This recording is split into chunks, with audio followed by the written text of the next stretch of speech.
C'est une sortie médiatique aussi attendue que chargée d'émotions.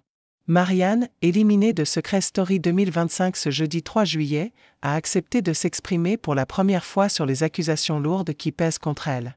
Depuis quelques jours, les réseaux sociaux se sont enflammés.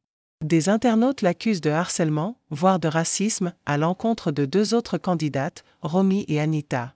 Des propos qui ont plongé l'émission dans une zone de turbulence et qui ont obligé la production à intervenir publiquement. Un fait rare s'est produit samedi dernier dans la maison. Valérie Jonard, productrice de l'émission, a pris la parole à la place de la voix pour adresser un message solennel aux candidats. Elle y dénonçait des comportements qui ne reflètent pas pleinement l'esprit et les règles du jeu, ajoutant « Nous n'hésiterons pas à intervenir pour prendre des mesures disciplinaires ou une exclusion du jeu ».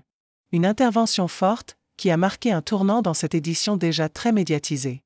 Dans une interview exclusive accordée à Télé Loisirs, Marianne revient sur cet épisode délicat.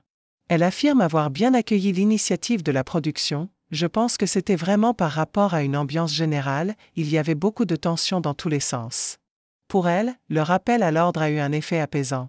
Après ça, on a fait la fête tous ensemble et c'était très bien, ça a bien détendu l'atmosphère. C'était nécessaire et c'était très bienvenu. Mais la vraie tempête, c'est à l'extérieur qu'elle l'a rencontrée. À sa sortie, Marianne découvre avec stupeur qu'elle est accusée de racisme. Un choc brutal. C'est très violent pour moi de sortir de l'aventure et de découvrir tout ça. Être accusée de racisme et de harcèlement est très grave et totalement faux, affirme-t-elle. Elle admet qu'il y a bien eu des tensions avec Romy, mais ni formellement toute intention discriminatoire. Il y a eu des piques, des disputes, des incompréhensions, et ce, des 2 côtés. On a pris le temps de discuter et de s'expliquer, sans tension, avec sincérité. Elle insiste avec force. Je veux vraiment insister sur le fait qu'il n'y a jamais eu de propos ou d'intention raciste de ma part.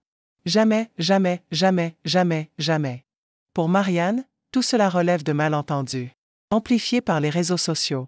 Ce sont des choses qui ont été mal perçues et sorties de leur contexte.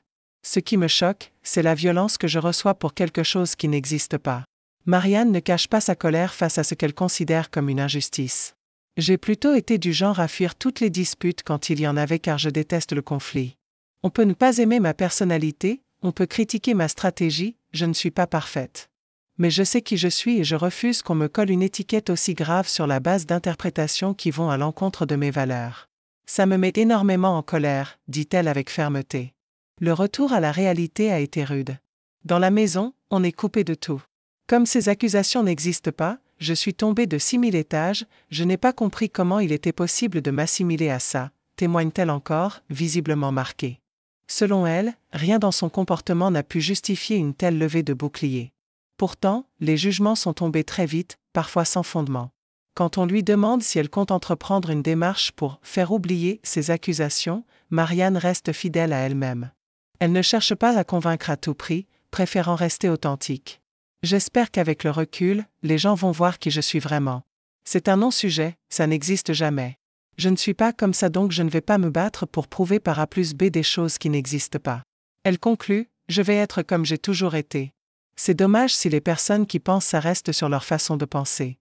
Son témoignage est celui d'une femme blessée, mais déterminée à défendre son intégrité.